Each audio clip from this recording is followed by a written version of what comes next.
இது ஃபர்ஸ்ட் மலேசியாவின் செய்திகள் உங்களுக்காக.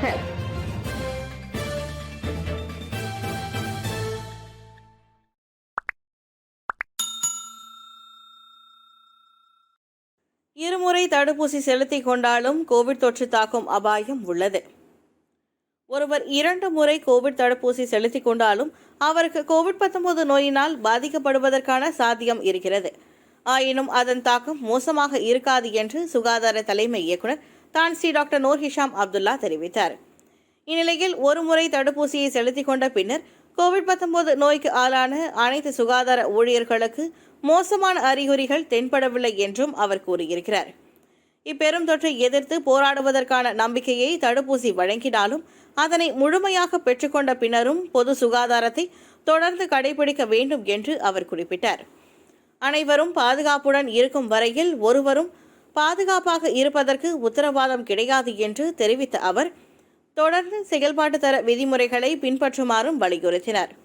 2 முறை கோவிட் தடுப்பூசி பெற்றுக்கொண்ட பின்னர் கோவிட்-19 நோய்க்கு ஆளான 40 ஊழியர்களில் 9 ஊழியர்கள் 2வது தடுப்பூசி பெற்ற 14 நாட்கள் நிறைவடைந்த பின்னரே அந்நோயினால் பாதிக்கப்பட்டிருக்கின்றனர்.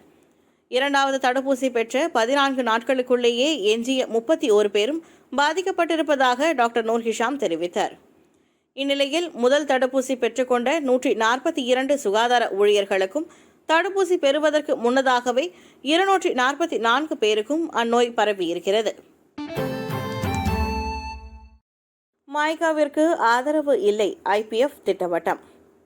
தான் ஸ்ரீ எம்ஜி பண்டிதனால் தோற்றுவிக்கப்பட்ட ஐபிஎஃப் கட்சியின் தேசிய முன்னணியின் உறுப்பு கட்சியாக இணைத்துக் கொள்வதற்கு ஒரு தரப்பினர் கடந்த 30 ஆண்டுகளாக முட்டுக்கட்டையாக இருந்து வருவதாக கட்சியின் தேசிய தலைவர் டத்தோ டி லோகநாதன் தெரிவித்திருக்கிறார்.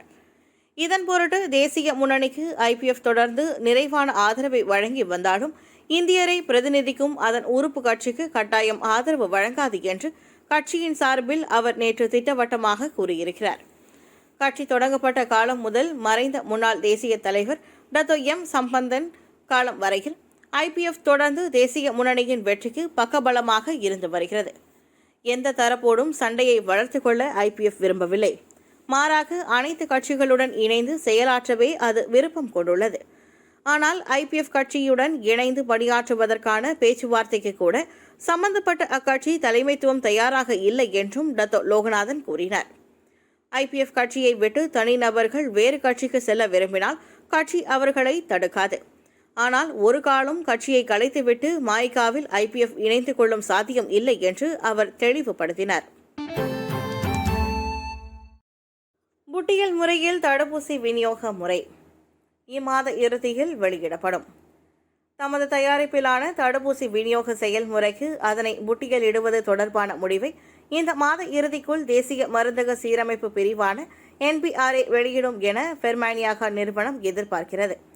கூடிய விரைவில் அந்த மருந்து தயாரிப்பு நிறுவனம் 2 லட்சம் தடுப்பூசிகளை விநியோகிப்பதற்கு ஏதுவாக இருக்கும் என்று நிர்வாக இயக்குநர் டத்தோ சுல்கர்னைன் முகமது யூசுப் தெரிவித்தார். கோவிட்-19 தடுப்பூசியின் பாட்டில் நிலைத்தன்மை சோதனை, நிரப்புதல் மற்றும் அடைத்தல் நடவடிக்கைகள் தொடர்பான அறிக்கையை தமது தரப்பு கடந்த வாரம் என்பிஆர்ஏக்கு சமர்ப்பித்ததாகவும் அவர் கூறினார். என்பிஆர்ஏயின் அனுமதி கிடைத்ததும் நிரப்புதல் மற்றும் அடைத்தல் நடவடிக்கையை தொடங்கி 1 மாதத்திற்கு 20 லட்சம் தடுப்பூசிகளை தயாரித்து மே மாத மத்தியில் விநியோகிக்கும் என்றும் அவர் குறிப்பிட்டார். சனிக்கிழமை ஷாலாமில் உள்ள ரமலான் மாதத்தை முன்னிட்டு கோவிட்-19 தடுப்பூசி பதிந்து கொள்வதற்காக நடத்தப்பட்ட நிகழ்ச்சியின் போது அவர் இவ்வாறு தெரிவித்தார். எஸ்ஓபியை பின்பற்றியே சோதனை நடவடிக்கை. திட்டமிட்ட குற்ற செயல் கும்பலான கேங் நிக்கியை அம்பலப்படுத்துவதற்காக கடந்த மார்ச் மாதம் 20 மற்றும் 21ஆம் தேதிகளில் சிலாங்கூர், பூச்சோங், செத்தியாவாக், ட்ரிகான் ஆடம்பர குடியிருப்பு பகுதியில் மேற்கொள்ளப்பட்ட அதிரடி நடவடிக்கை செயல்பாட்டு தர விதிமுறையை பின்பற்றியே நடைபெற்றதாக அரச மலேசிய போலீஸ் படை தீர்க்கமாக கூறியிருக்கிறது. அந்நடவடிக்கையின் போது 45 வீடுகள் நியாயமான காரணம் மற்றும் உளவுத்துறையின் தகவல் அடிப்படையில் சோதனையிடப்பட்டதாக ஜொகூர் போலீஸ் தலைவர் டத்தோ ஆயிப்கான் மைடின் பிச்சை தெரிவித்தார். சம்பந்தப்பட்ட வீடுகள் கேங் நிக்கி உறுப்பினர்களின் மறைவிடமாகவும் சொத்துகள் மற்றும் ஆவணங்களை வைக்கும் இடமாகவும் செயல்பட்டு வந்ததாக டத்தோ ஆயிப்கான் குறிப்பிட்டார்.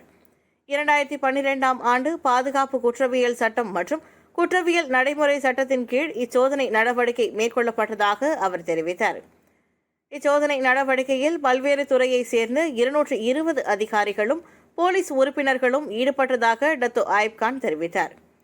பல்வேறு திட்டமிட்ட குற்றங்களை புரிந்து போலீசாரால் தேடப்பட்டு வரும் வர்த்தகர் 33 வயதுடைய டத்தோ ஸ்ரீ நிக்கிலியோ சுன்ஹின் குழு செயல்பட்டு வந்ததாக நம்பப்படுகிறது.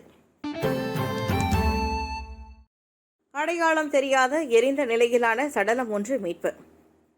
Terengganu Jalan Kuala Terengganu Kelantan அருகே அடையாளம் இல்லாத எரிந்த நிலையிலான சடலம் நேற்று காலையில் கண்டெடுக்கப்பட்டது. அச்சடலம் குறித்து நேற்று காலை 8:15 மணி அளவில் தங்கள் தரப்பிற்கு தகவல் கிடைத்ததாக கோலா தெலங்கானு மாவட்ட போலீஸ் தலைவர் ஏசிபி அப்துல் ரஹீம் முகமது தீன் தெரிவித்திருக்கிறார். அப்பகுதியில் உள்ள பள்ளம் ஒன்றில் 3 மீட்டர் அடியில் அச்சடலம் கண்டெடுக்கப்பட்டதாகவும் அது குறித்து போலீசாரின் தடயவியல் குழுவும் மோப்ப நாய் பிரிவின் விசாரணை மேற்கொண்டு வருவதாகவும் அவர் தெரிவித்தார். அச்சடலத்தின் அருகே அடையாள ஆவணங்கள் எதுவும் காணப்படாததால் இதுவரை அச்சடலம் குறித்த தகவல்களை உறுதிப்படுத்த முடியவில்லை என்று அவர் குறிப்பிட்டார். வேறு இடத்தில் கொலை செய்யப்பட்ட பின்னர் அச்சடலத்தை இங்கு கொண்டு வந்து எரித்திருக்கலாம் என்று போலீசார் நம்புகின்றனர். பிரேத பரிசோதனைக்காக அச்சடலம் சுல்தானா நூர் சஹிரா மருத்துவமனைக்கு கொண்டு செல்லப்பட்டிருக்கிறது. கோவிட் தொற்றுக்கு 2331 பேர் பாதிப்பு. நாட்டில் கடந்த 24 மணி நேரத்தில் கோவிட் தொற்றுக்கு 2331 பேர் பாதிக்கப்பட்டனர். இது தவிர கிளான் பள்ளத்தாக்கில் மட்டும் 1007 பேர் கோவிட் தொற்றின் பாதிப்புக்கு உள்ளாகியதாக சுகாதார தலைமை இயக்குநர் டாக்டர் நூர் ஹிஷாம் தெரிவித்தார். இதன் வழி நாட்டில் கோவிட் தொற்றுக்கு உள்ளானவர்களின் எண்ணிக்கை 3,72,859 உயர்ந்துள்ளது. சிலாங்கூரில் 751 பேரும், சரவாக்கில் 512 பேரும், கோலாலம்பூரில் 252 பேரும், கிளந்தானில் 225 பேரும், சபாவில் 163 பேரும், பினாங்கில் 116 பேரும், ஜொகூரில் 100 பேரும் தொற்றுக்கு உள்ளாகினர். 3 நாடாளுமன்றம் 6 சட்டமன்ற தொகுதிகளில் IPF போட்டியிடும். கொள்கை அளவில் அம்னோ இணக்கம். எதிர்வரும் 15வது பொதுத் தேர்தலில் 3 நாடாளுமன்றம் மற்றும் 6 சட்டமன்ற தொகுதிகளில் போட்டியிடுவதற்கான நோக்கத்தை IPF கட்சி அம்னோவிடம் தெரிவித்துள்ளது. தேசிய முன்னணியின் நட்புறவு கட்சி என்ற முறையில் தெரிவிக்கப்பட்டுள்ள அந்த ஆலோசனைக்கு கொள்கை அளவில் அம்னோ இணக்கம் தெரிவித்துள்ளதாக IPF தேசிய தலைவர் டி லோகநாதன் தெரிவித்தார். தேசிய முன்னணியின் துணைத் தலைவரும் அம்னோவின் துணைத் தலைவருமான முகமது ஹசான் ஏப்ரல் 8ஆம் தேதி அன்று IPF, மக்கள் சக்தி மற்றும் தேசிய முன்னணியின் இதர 3 நட்புறவு கட்சிகளான பார்ட்டி ஜிந்தா மலேசியா, மலேசிய இந்திய ஒற்றுமை கட்சி மற்றும் மலேசிய இந்திய முஸ்லிம் காங்கிரஸ் ஆகியவற்றுடன் பேச்சு நடத்தியதாகவும் தேசிய முன்னணி கூட்டணியுடன் நட்புறவை மேலும் வலுப்படுத்திக் கொள்ளும் நோக்கத்தில் அந்த சந்திப்பு நடந்ததாகவும் லோகநாதன் விவரித்தார். சத்தான உணவு பழக்கத்தை நடைமுறைப்படுத்தும் மை ஃபார்ம் லேப். உணவே மருந்து, மருந்தே உணவு என்பார்கள். இன்றைய நவீன உலகில் அறிவியலின் அபரிமிதமான வளர்ச்சியாலும் நவீன தொழில்நுட்பத்தின் மாற்றத்தாலும் மக்களின் வாழ்க்கை முறையில் ஆரோக்கியம் என்பது மெல்ல மெல்ல குறைந்து வருகிறது. பண்டைய கால உணவு பழக்க வழக்கங்களில் இருந்த சத்துக்கள் நிறைந்த தன்மையை மீண்டும் நடைமுறைக்கு கொண்டு வரும் வகையில் மை ஃபார்ம் லேப் எனப்படும் சமூக அறநிறுவனம் தோற்றம் கண்டிருக்கிறது. விவசாயம் என்பது மிகவும் பழமையானது என்றாலும் நவ நாகரீக வாழ்க்கை சூழலுக்கு ஏற்ப தொழில்நுட்பத்தின் மூலமாக புதிய வடிவில் செயல்படுத்தலாம் என்பதை இன்றைய கால இளைஞர்களுக்கு உணர்த்தவே இத்திட்டம் அமல்படுத்தப்பட்டுள்ளது. மைக்ரோ கிரீன் எனும் இத்திட்டத்தின் மூலமாக குறுகிய நாட்களில் சத்தான காய்கறிகளின் விளைச்சலை பெற முடியும் என்று மை ஃபார்ம் லேப் அறநிறுவனத்தின் தலைமை நிர்வாக அதிகாரி தனசீலன் ராஜேந்திரன் தெரிவித்தார். இத்திட்டத்தின் மூலமாக 7 முதல் 14 நாட்களுக்குள் காய்கறியை பயிரிட்டு பறிக்க முடியும். இது குறைந்த கால அவகாசம் என்றாலும் சந்தையில் விற்கப்படும் காய்கறிகளை காட்டிலும் இந்த காய்கறி பன்மடங்கு சத்து நிறைந்தது என்று அவர் கூறினார். சத்தான உணவு பழக்கம், நவீன தொழில்நுட்பத்தில் விவசாயம் உட்பட இந்திய இளைஞர்களிடம் விவசாய உணர்வை தூண்டி அவர்களை சுயதொழில் முனைவர்களாக உருவகப்படுத்துவதே நமது அறநிறுவனத்தின் தலையாய நோக்கம் என்று அவர் கூறினார். இப்புதிய திட்டத்தின் மூலமாக நாம் உண்ணும் உணவில் நோய் எதிர்ப்பு சக்திகள் அதிகரித்திருப்பதோடு உடல் உபாதைகளையும் தீரும் என்பதன் அடிப்படையிலேயே தனசீலனின் முயற்சிக்கு மை ஸ்கில்ஸ் அறவாரியம் பேராதரவு வழங்கியதாக அவ்வறவாரியத்தின் தலைவர் வழக்கறிஞர் பசுபதி சிதம்பரம் தெரிவித்தார்.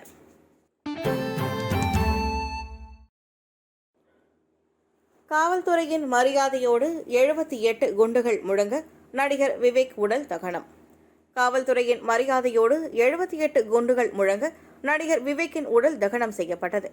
மாரடைப்பினால் காலமான நடிகர் விவேக்கின் உடல் நேற்று காலை முதல் விருகம்பாக்கத்தில் உள்ள இல்லத்தில் பொதுமக்களின் அஞ்சலிக்காக வைக்கப்பட்டிருந்தது. விவேக்கின் உடலுக்கு நடிகர்கள், நடிகைகள், கலையுலகம், அரசியல் பிரமுகர்கள் மற்றும் பொதுமக்கள் திரளாக அஞ்சலி செலுத்தினர். மாலை 4 மணி அளவில் விருகம்பாக்கத்தில் இருந்து அவரது உடல் ஊர்வலமாக எடுத்து செல்லப்பட்டது. இறுதி ஊர்வலத்தில் திரையுலக பிரமுகர்கள் உட்பட பொதுமக்களும் திரளாக கலந்து கொண்டனர். விவேக்கின் புகழுக்கு பெருமை சேர்க்கும் வகையில் அவரது கலை, சமூக சேவையை கௌரவிக்கும் விதமாக காவல்துறை மரியாதையுடன் அவரது உடலை அரசு தகனம் செய்வதற்கு தேர்தல் ஆணையம் அனுமதி வழங்கியிருந்தது. நடிகர் விவேக்கின் உடலுக்கு 78 துப்பாக்கி குண்டுகள் முழங்க காவல்துறையின் மரியாதை அளிக்கப்பட்டது. பின்னர் காவல்துறையினரின் 2 நிமிடம் மௌன அஞ்சலி செலுத்தினர். இதையடுத்து விவேக்கின் உடலுக்கு அவரது மகள் இறுதி சடங்குகளை செய்தார். அதன்பின் அவரது உடல் மின் மயானத்தில் தகனம் செய்யப்பட்டது.